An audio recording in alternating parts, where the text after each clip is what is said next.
This is I'm Ken, and you're just entered into Easy 2 Tips and Tricks where you see everything up close and personal. Now we're doing paint prep. All right. My last video was on techniques of how to use a paintbrush for beginners. And remember, most of my videos, I'm coming from it for the beginner or somebody, you know, kind of intermediate. And that's basically where I'm coming from. If you already know it, you know, it's maybe there's some reminders there for you. But I appreciate your support, everyone's. But paint prep, you know, I say periodically from time to time, take the time to do it right and you won't go wrong and you'll be glad you did. So I can't stress enough the paint prep. At the beginning of this video I showed some things that I had prepped, taking off the switch plate covers. You know, how many switch plates have I taken off that's been painted on or painted over? I mean, so, and I made some switch plates. I had some plate covers. I may be making some switch plates in the near future, which I'll be showing. But like, you know, right here, this is drywall mud that I purchased pre-mixed. I put this in my hopper, all right? And you just want to, you know, catch the here, all right? Put a little dab on, okay? Now I'm going to come across, going to lay it flat to the wall. Well, not flat, but put a really good angle on it, okay, to fill that in. And I'm just going to sand that off. See, it doesn't have to be hard. Now let me show you the angle that I'm putting this on at. All right, angles. All right, you see that in there? Okay, and you just kind of bring it across. Bam, and there's the end results. Okay. Now it's got a little low spot in here, ever so slightly. I can leave it like that, let it dry, come back, and do it again. And I'm probably better off. I'm gonna get that excess off here. Okay, it'd probably be the best way to do it so you don't end up playing with it. Now, I scrape that off fairly close, all right? As you see, I'm just kind of coming in here, getting right next to it. And you're better off leaving this alone than trying to fill that back in. Now, if I was to fill it back in, and try to fill that low spot in, okay, I would come over here, all right, and I should pull this down towards the end of my rod knife, okay? So I'm going to pull that down. I'm going to get it right here. All right. Now that I've got this scooped up there, all right, I'm going to come in here again. I'm back away from this hole. I'm going to lay this out. Okay, you see I've got it smashed in there, okay? Now I'm going to come across and lay it really close to the wall. All right, now how do we do? Okay, I got to do it again. I'm going to come up in the opposite direction again, really low to the wall. All right, pushing pressure here with my fingers, coming down. Look at that, a little better. All right, now one more time. I'm going to catch this down here below. I'm going to lay this, see where this is at. All right. All right, I have this more centered here. All right. Now I'm going to come across. Okay, I'm going to catch it from the bottom up because you see that little lip right there. All right, so I'm going to come upward to fill in that gap. Okay, so here I am. You don't need to start that far down, just right here below it. All right, now again, angle. Okay, now I'm pushing in here with my thumb. All right, look at the gap. Look how close I am. See the bend on the paddle. Okay, now one more swoop, one more swipe. There we are. All right, got a little divot there. And so I'm just going to come one more time and see, now I'm playing with it. There you go. Good enough. That's about perfect right there. All right. Now, like I said, I can let that dry, come back in an hour, half hour, and filled it in. But it can be done, but you've seen the work that it takes to get it done. All right. Now this one, I have this nail pushing through. All right, and you can feel it here. It's above the surface. All right. It's right there at the edge. That's going to show. So what am I going to do? I'm going to fill that in. All right, I need to get more on my blade. Okay, I've got this here on the paddle, on the blade. I'm just going to come into it. Don't need as much of an angle this time, because we're just filling it in. All right, there we are. That's pretty well good enough. All right. And sometimes you just want to walk away and let it stay like this. Come back, take your broad knife and just kind of, you know, scrape it. And you can cut that right off, and it's less dust than if you were to sand it. You can also do a wet sand with a sponge, a very slightly dampened sponge.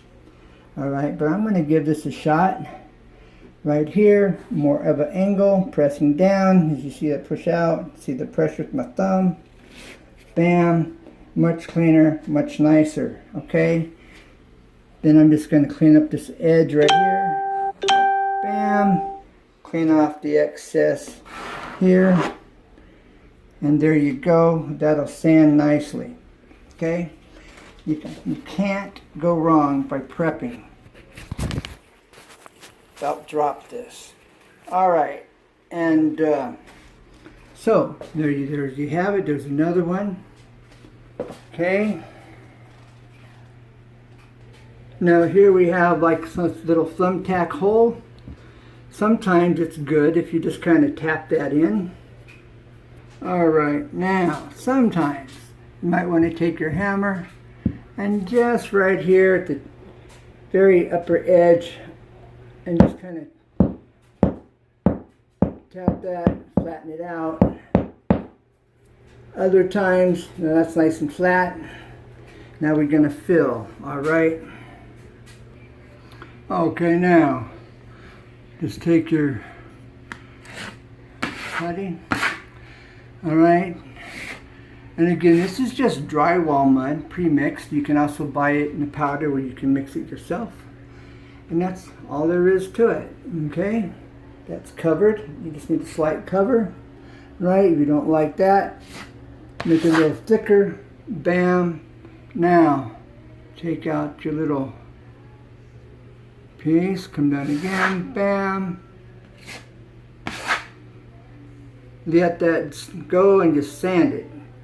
Pay attention and sand it very slow and lightly. All right, here's a little imperfection. All right, like scraping the wall. All right, I'm just going to come here at a slight angle. Okay. I'm just going to come down. Bam, done. All right, and that ridge, you can come back with the 5-in-1 or 9-in-1 like this, and you can just kind of scrape that off carefully when it's dry. Okay, again, less sand, or you can take the sandpaper. All right, but these 5-in-1s or 9-in-1s, very useful. This is for pulling nails. All right, then there's a couple wrenches for your other tools. All right, paint sprayer, etc. All right, so this is a 9-in-1. Now, all right, you see this. This is from when this last time this wall was painted. All right, we have this, we have this. This is from the roller. All right, just take your 5-in-1. Look at the angle, all right?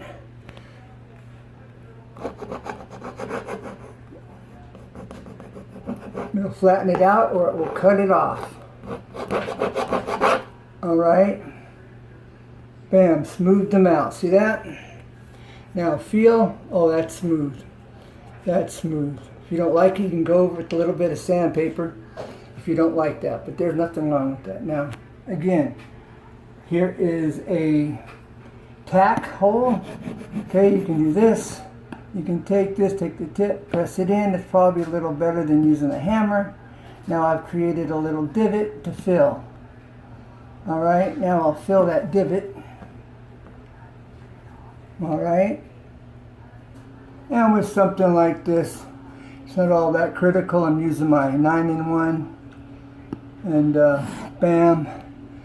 There it is. Okay. And really that's good enough. But if you see that little dimple, you don't like that little dimple, bam. There we go. Beautiful. Okay. Okay, thank you for watching. I appreciate your time. And remember, I try to make my videos simple, so whether you've never done it before, or it's been a long time, or you just don't really know, this is who my videos will really help.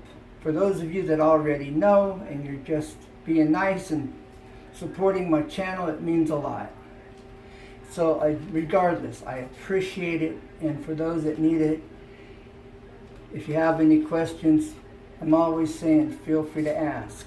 And make sure you ask in that video. And if the video's been up for a week or two, go to my most recent video and put your question in my comments so I can make sure that I see it and I get it. Alright. Well, thank you again for being here. God bless, take care, be safe, and tell a friend it's a win-win-win. Never give up, because there's always a way. Always. Bye for now. Alright, what is this? Life hack. This is a life hack. Some people know this, but if you don't, you'll be glad I showed you this. Alright, you've just taken down some posters in your room, and you got these holes in the wall, and you don't want them to show up. What are you going to do? You don't have nothing. Crass, are you crazy? I'm not brushing my teeth. No. Alright, life hack. We're going to show you this from beginning to end. Alright? Now, remember, we have this hole that's protruding now because of this staple because of this thumbtack, right? So I'm going to push that in. Alright, I'm going to make a little divot. And if it's just a flat hole to start with, that was protruding. So I'm pushing this back in place. Alright. Now, make sure it's nice and flush. Okay. There we have it. It's nice and flush. Now, if I had some Colgate, it would be perfect, because Colgate is white, alright? Now, so I've got this on my finger. Just take this, and you just wipe it in, and bam, gone. Okay, that simple. You can use Colgate toothpaste as white, so it would work the best. Okay, but that's if you're taking down something you have hole in the wall, you don't want it to be noticeable, you're not painting. Again, there it is, up close and personal. But that's what it looks like from a distance. And if it's protruding, push it in, take a hammer and tap on it firmly, lightly, flatten it out, or take a 5-in-1 or a scraper and just kind of scrape it, alright? And use a little toothpaste and you're good to go. Life hack. Alright, aren't you glad you stuck around? Bye for now. Look forward to hearing from you. Tell a friend it's